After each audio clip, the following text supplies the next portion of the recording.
Live from WFSB, Connecticut's #1 local news, this is Channel 3 Eyewitness News at 7. It is 7 o'clock, and we're starting off with some breaking news we're following. We're streaming live right now on Roku, Apple TV, and the Amazon Fire Stick. Firefighters this morning remain on the scene of a condo and apartment complex where there was a fire in Middletown. We're told families from 12 different units have been forced out of their homes. 2 firefighters suffered from heat exhaustion. Both were taken to the hospital. Thankfully, none of the people who lived in the complex were hurt. I just saw smoke, smelled smoke, and saw all the fire trucks and the police, and the fire was on the other side of the building upstairs, so I didn't see much.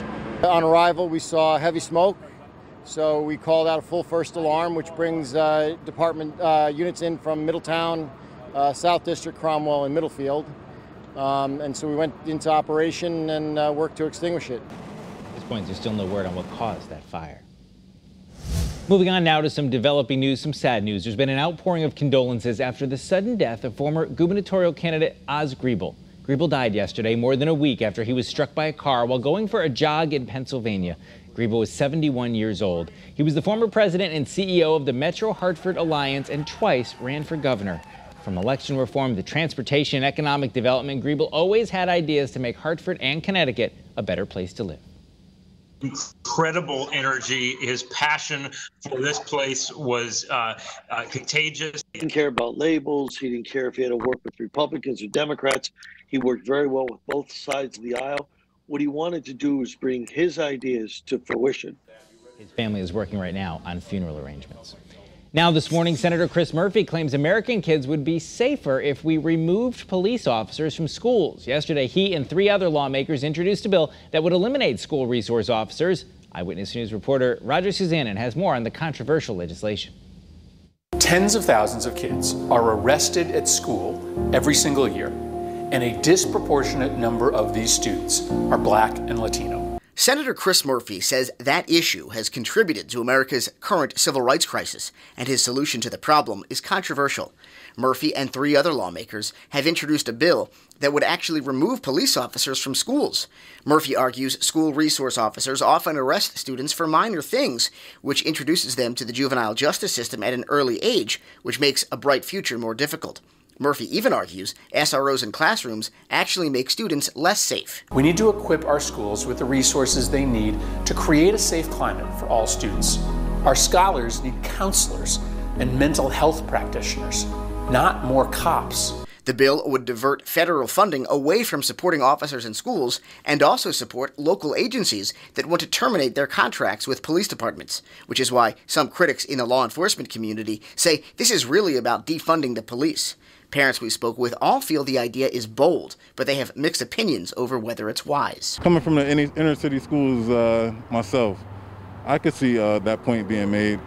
We're living in a scary world, so never know when they will be needed. Roger Suzanin, Channel 3 Eyewitness News. All right, good morning, everybody. We were tracking a little bit of rain that moved across parts of central and eastern Connecticut earlier on this morning. It has now moved on into Rhode Island, but some towns got a pretty good soaking out there, especially through New Britain, Rocky Hill, over towards Colchester and Marlborough. So we need the rain out there. We'll take anything we can get. We have the chance for a few more showers and thunderstorms as we go on through this afternoon. A cold front's on the way. We'll talk about that coming up, but the other story is the heat. We are in our 4th heat wave of the summer season so far. And in fact, today will be day number 6, it looks like, of 90-degree heat. And we're going down in terms of the hottest July on record. In second place, we're tied. 2013 was the other hot July. And the hottest on record, that is 2019. That was last summer, believe it or not. So we are steaming up out there, and it's going to stay that way right through the end of the month. As we welcome in August, we're going to start out the month of August hot, but not as humid. So that's some good news. 77 right now is our current temperature in Hartford. It's 75 in Meriden, 79 in New Haven, 78 in Bridgeport, the cool spot Salisbury at 69. And our dew point temperatures are well into the 70s in many locations across the state. That's making it feel even hotter. And right now at this early hour, it feels like 83 in New Haven when you factor in the humidity, and it feels like 80 in Bridgeport and feels like 79 in Hartford. So it's going to be one of those steamy summer days out there, and the front on the way will increase our chance for some showers and thunderstorms as we head towards late this afternoon into the evening hours. But right now, things are looking good from our iCam in stores. We had some fog earlier. Things are looking brighter there, a partly cloudy sky. Fog also lifting from our iCam in New London. The visibility is getting better. 74 degrees, winds out of the southwest at 3 miles an hour. And bright and sunny from our iCam in Waterbury. Waterbury got a pretty good soaking early this morning, but now it is dry, it is sunny, and currently it's 71 degrees. Now here's Futurecast as we go on through the day today.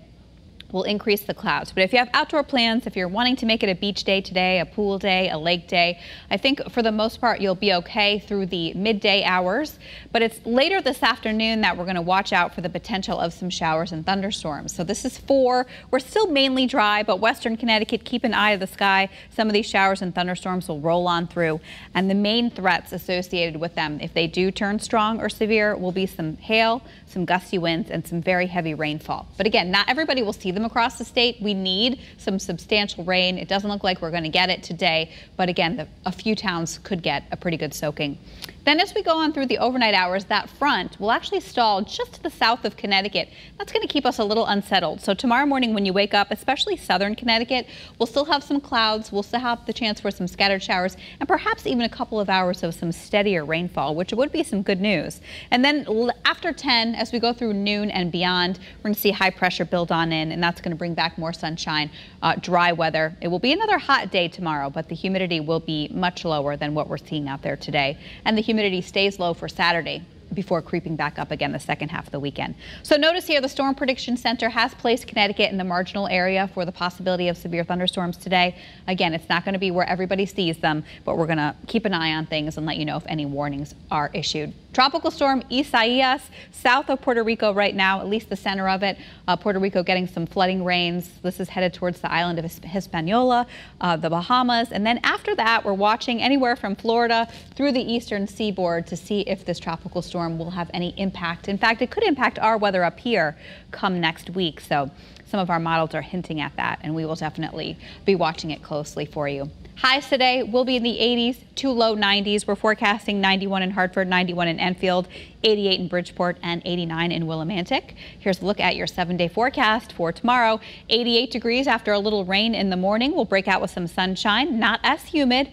89 on Saturday. Saturday does look like the pick of the weekend for outdoor plans. Sunday, we have the chance for some showers and storms with a high of 90. Monday is dry and then turning unsettled for Tuesday and Wednesday. Melissa, thank you. A decision is expected today on whether there will be high school sports this fall. The Connecticut Interscholastic Athletic Conference is meeting tonight at 5 p.m. The head of the CIAC says officials have talked about playing games with restrictions, perhaps even no fans. All winter sports tournaments and spring sports were canceled earlier this year. Channel 3 Sports Director Joe Zone will be at tonight's meeting. He'll have the latest for you on Eyewitness News starting at 5. And today, hundreds of teachers from around our state will be calling for a safe and fully funded return to school this fall. They'll be gathering in car caravans in 25 different cities and towns this afternoon. The biggest will go from West Hartford to the governor's mansion in Hartford. This is video of a car caravan outside the state capitol last week. Teachers are concerned about returning to the classroom without enough safety protocols amid the pandemic. Let's take a look now at the latest coronavirus numbers here in Connecticut. In the last day, more than 12,000 tests were taken. 79 more people tested positive. That leaves the state with a positivity rate of 0.6%. Also, we learned that 2 more people have died from COVID-19 and the number of hospitalizations dropped by 1. For more testing and other information on how to stay healthy, remember you can always head to our Channel 3 streaming app. Thank you for tuning into this edition of Eyewitness News. Remember, you can get news and weather updates anytime you want them by going to that app. I'm Eric Parker. Thanks for watching. Have a great day.